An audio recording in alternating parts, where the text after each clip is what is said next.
Good evening. How much focus do you need to have when you throw that pick just to stay back in the game and not get too hyped up and blame yourself on a play like that? Man, that's a tough way to start the game. We've done that twice now. Honestly, it's unacceptable in my eyes. Some things that obviously we can correct, but when it happens, you got to have a short memory. Playing quarterback's a lot like cornerback. A lot of cornerbacks get beat, and if you're a quarterback, you're going to throw an interception at some point. And so if you play enough games, and you just got to be able to move past it. Really just look at it and see what happened, why it happened, how it happened. Try to fix it, and then just move on. Because there's a lot of game left to play. As you can see, man, it took all the way to overtime for us to finally pull it out. But when you start like that, it's tough. But you just got to keep playing. And then you got the hit on the sidelines. Speaking of being tough, I couldn't see, but kind of just take us through that, and then you went right back in the game. Yeah, just kind of got the wind knocked out of me for a second. Was running down the sideline, was kind of moving a little bit, and really couldn't avoid Jalen right there. He kind of dipped his shoulder and hit me in the right spot, and just got the wind knocked out of me. But thank God I was able to get up and just continue to play. What was the attitude like, I guess, when it went to overtime? You guys are obviously hoping it's going to end there. Yeah, we just we knew, man, what was at stake. We don't want the season to end. I feel like everybody in the locker room, I feel like our coaches are, everybody in the building, we're just coming together at the right time, and, we're enjoying one another and going to work and enjoying your teammates. And the locker room's so fun that I don't think guys want the season to end right now. And we knew what was at stake. We had to figure out a way to get a win. The defense kept us in the game the entire time. We were struggling a little bit on offense, obviously started the game bad, but, we found a way, and it took everybody, and I was just happy to see that happen. Touchdown to Lockett. How much confidence do you have throwing that ball up to Tyler the way he's been playing this whole season? Yeah, Tyler and I have we've done that so many times. You talk about training camp, OTAs, practices. He's one of the better receivers I've ever played with. And when he's one-on-one, when he's got those opportunities, especially on those deep passes, and he's always going to get his toes in. That's one thing we know. And he's just a dynamic player with a lot of heart. He's playing hurt. He's toughing it out, and he's giving it everything he's got. He understands what's at stake as well. And he's one of those players, man, that, I'll never forget. Playoffs or no playoffs, you've led the team to a winning record. How proud are you of that? It's good to be above 500. You want to be above 500.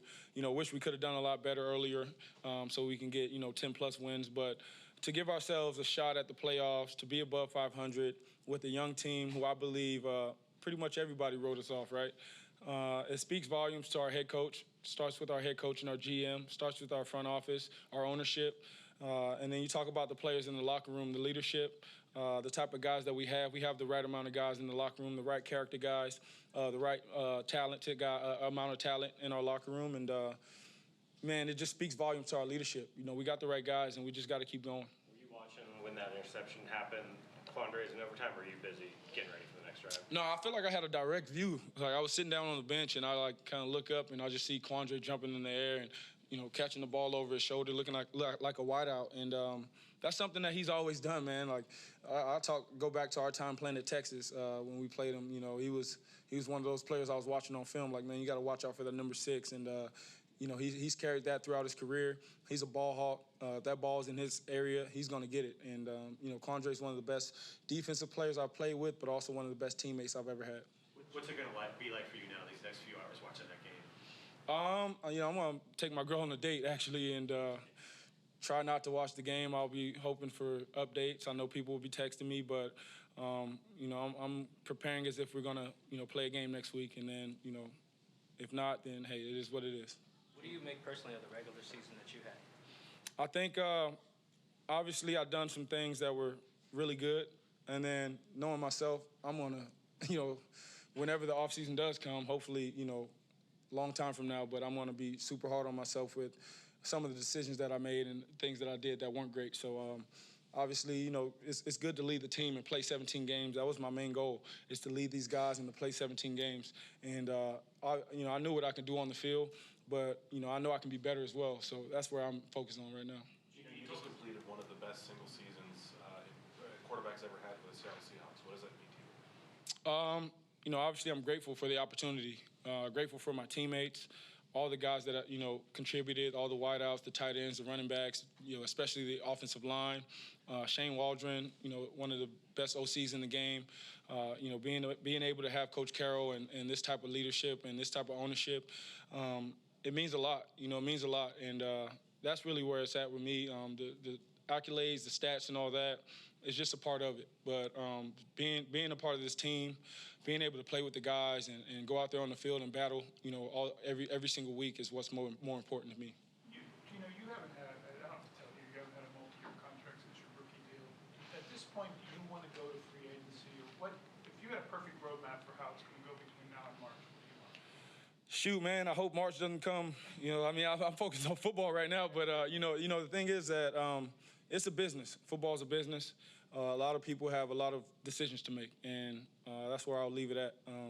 I feel great about where I stand with this organization and my teammates and everybody else, but it's always a business first. So I look at it like that. I understand that, and I got to handle my business as well.